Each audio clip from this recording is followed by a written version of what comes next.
if you look at a real close-up photo of the miCOR handpiece, you'll notice that that edge there is really not sharp. A phaco needle is sharp, and these tips are rounded.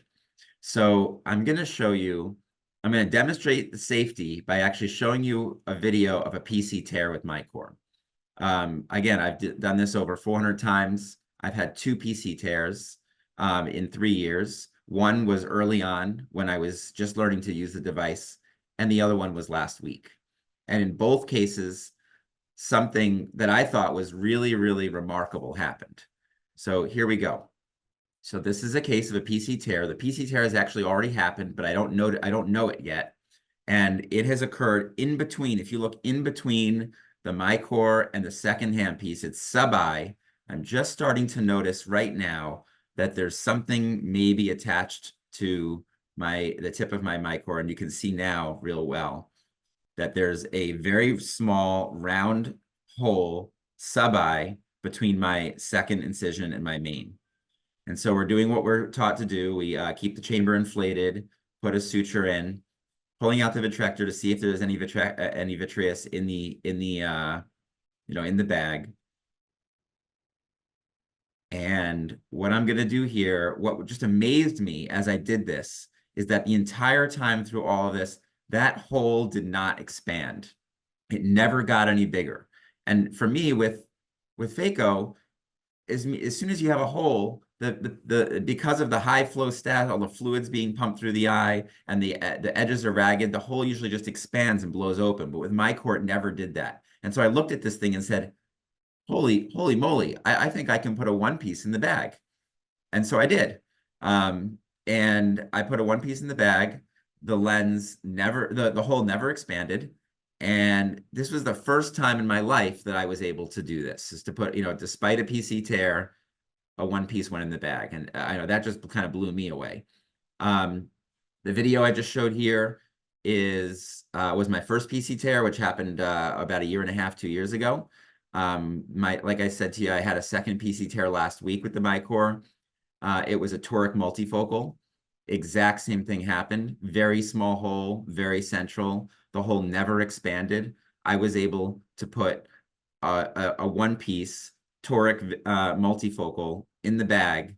And if this had happened with phaco, I don't think I would have been able to do that. It would have changed the patient's outcome completely. And so I think, above all else, that's a demonstration of the miCOR safety. So there are some differences from phaco, as I've talked about, and I just wanted to kind of review them.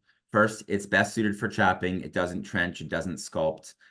So if you want to learn miCOR, it's probably best that you practice some chopping before you make the jump.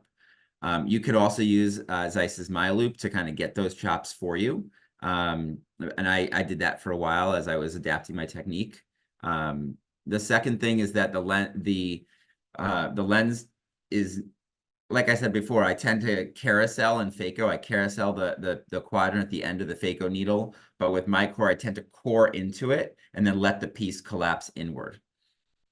The IA technique is different. It involves kind of sweeping and just aiming the IA handpiece at the equator. It can be a little bit more snappy. It can catch the posterior capsule a little bit more easily than with phaco due to the quick rise in vacuum. But I have never broken a bag with the miCOR IA handpiece. Even if it grabs it, it's very gentle. Right now, the miCOR doesn't have auto irrigation. So in order to turn irrigation on and off, you're literally just unclamping an IV pole and then clamping it down.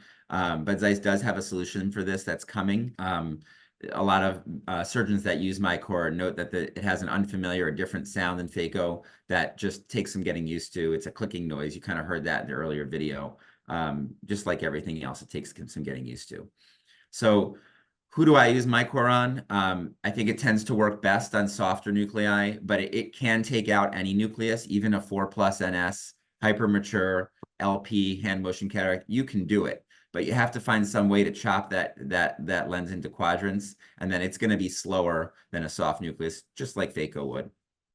And I'm most often using miCOR on my premium IOL patients at this point. I haven't completely gotten rid of phaco. I work at Penn State. I work very closely with residents. I still need to teach them phaco, but for me, I think it's a lot of fun to use, and I enjoy using it on my premium IOL patients.